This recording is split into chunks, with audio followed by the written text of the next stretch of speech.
Hi friends, welcome to my channel ప్రయత్ని and జిత్విన్. అందరూ ఎలా ఉన్నారు? బాగున్నారా? నేనైతే చాలా బాగున్నాను. మీ అందరూ కూడా బాగుండాలని మనస్ఫూర్తిగా కోరుకుంటున్నాను. ఈ రోజు వీడియో వచ్చేసి రాజుల పలావ్ చేసి చూపిద్దాం అనుకుంటున్నానండి.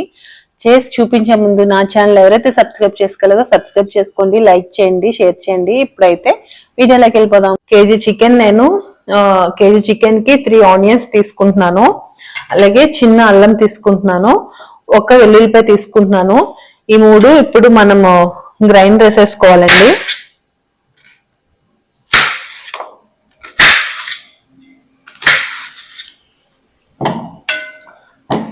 నన్ను కామెంట్ లో కూడా రాజుల పలావ్ చేసి చూపించండి రెసిపీ అని అడిగారు. సో అందుకని చెప్పి ఇంకా బయట ఫ్రెండ్స్ కూడా, నాకు ఫ్రెండ్స్ ఉంటారు కదండి, వాళ్ళు కూడా అడిగారు మీ స్టైల్ పలావ్ చేసి చూపించమని. సో అందుకని చెప్పి ఈ వీడియో మీతో షేర్ చేసుకుంటున్నాను.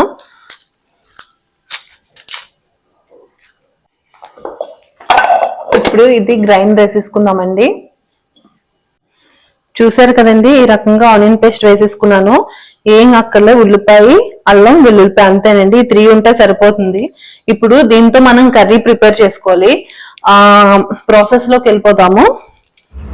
ముందుగా స్టవ్ ఆన్ చేసుకొని ప్యాన్ పెట్టుకొని ఆయిల్ వేసుకొని, ఆయిల్ కొంచెం కాగిన తర్వాత ముందుగా మనం ఏదైతే ఆనియన్ పేస్ట్ వేసుకున్నామో ఆనియన్ పేస్ట్ వేసుకొని కొంచెం ఫ్రై చేసుకుందామండి.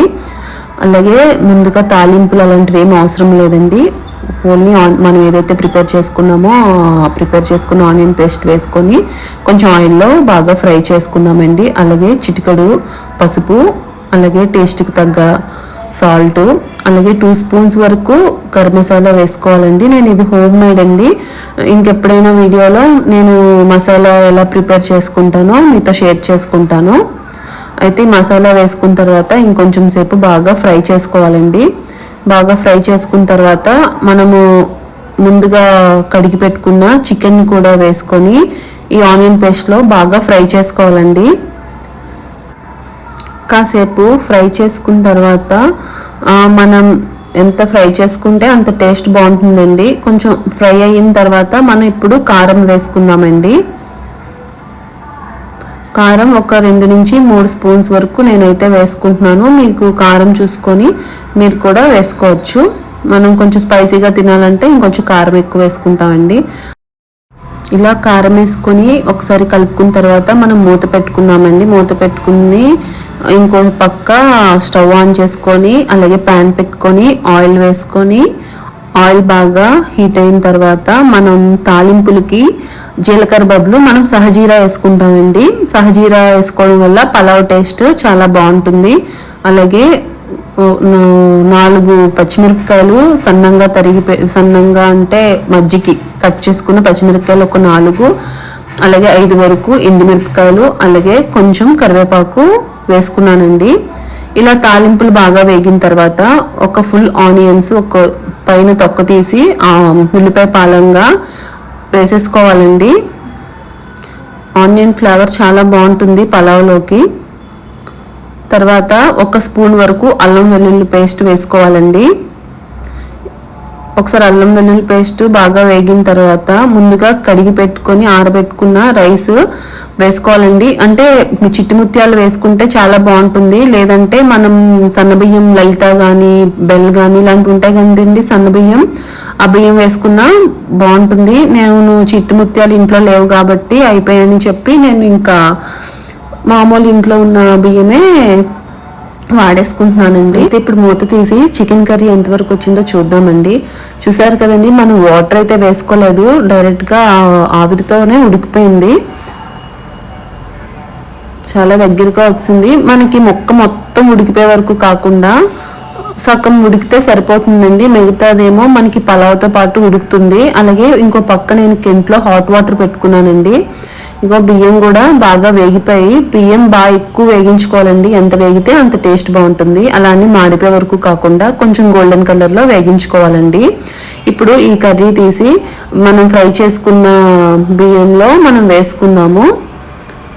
అలాగే మనం ఆల్రెడీ వాటర్ వేడి చేసుకున్నాం కదండి కెంట్లో, ఆ వాటర్ కూడా వేసి ఒకసారి మనం ఏదైతే కూర వేసుకున్నామో దాంట్లో వేసుకుంటే మనకి ఆ గ్రేవీ అంతా కూడా వాటర్లోకి వచ్చేస్తుంది. ఇప్పుడు మనం వేసుకున్న ఈ కర్రీ బియ్యం కలిపి మనం ఒకసారి వేగించేసుకున్నాం అనుకోండి, తర్వాత ఈ వాటర్ వేసుకుంటే మనకి పలావ్ ఆల్మోస్ట్ క్లైమాక్స్కి వచ్చేసినట్టేనండి. మన ఇంట్లో కొత్తిమీర ఉంటే కొత్తిమీర వేసుకోవచ్చు, లేదంటే కసూరి మేతి ఉంటుంది కదండి, కసూరి మేతి వేసుకోవచ్చు. కసూరి మేతి ఎక్కువ వేసుకోకూడదండి, వేసామని పేరుకి కొంచెం వేయాలి. కొత్తిమీర అయితే కనుక ఒక గుప్పెడు వేసుకోవచ్చు. నేను తాలింపుల్లో పలావాకు మర్చిపోయానండి, అందుకని చెప్పి పలావాకి అయితే ఇప్పుడు వేసుకుంటున్నాను. ఇప్పుడైతే మూత పెట్టేసుకుందామండి. మీడియం ఫ్లేమ్లో ఉంచుకుందాము, లో ఫ్లేమ్లో అయితే పెట్టకండి, బియ్యం నానిపోతుంది, పొడి పొడిగా ఉండదు. ఇంకో పక్క నేను జిత్విన్కి రైతా ఇష్టమని చెప్పి ఆనియన్స్ కట్ చేస్తున్నానండి. కొన్నేమో రౌండ్గా చక్రాల కింద కట్ చేసుకుంటున్నానండి. నాకు పలావ్లోకి అంత రైతా ఏమంత నచ్చదండి, పలావ్లో ఇలాగా నార్మల్గా ఆనియన్స్తోనే ఇష్టం. అయితే జిత్విన్ కోసం అని చెప్పి నేను రైతా చేస్తున్నాను. మొత్తానికి రైతా అయితే కంప్లీట్ అయిపోయిందండి. అలాగే ఆనియన్స్ కూడా ఒక ఆనియన్ అయితే ఇలా కట్ చేసి పక్కన పెట్టుకున్నాను. ఇప్పుడు మనకి పలావ్ ఎంతవరకు వచ్చిందో చూద్దాము.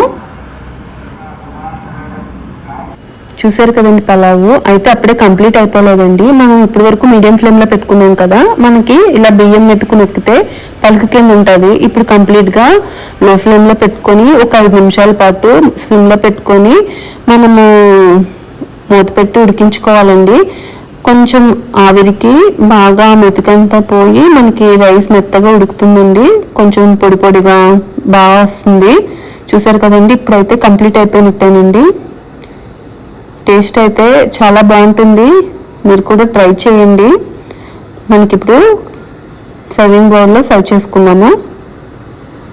చూసారు కదండి ఎలా చేయాలో రాజుల పలావు. నేనైతే ప్రిపేర్ చేశాను. జిత్విన్ ఆకలేస్తుంది అంటున్నాడు, వాడికి ఫుడ్ పెట్టేసి నేను కూడా తినేసి మళ్ళీ నెక్స్ట్ వీడియోతో మళ్ళీ కలుద్దాం. అండ్ ఇది మీరు కూడా ఒకసారి ట్రై చేయండి, ఎలా వచ్చిందో నాకు కామెంట్ చేయండి. వీడియో నచ్చితే లైక్ చేయండి, షేర్ చేయండి, సబ్స్క్రైబ్ చేసుకోవడం మాత్రం మర్చిపోవద్దు. సో మళ్ళీ మంచి వీడియోతో మళ్ళీ కలుద్దాం. బాయ్.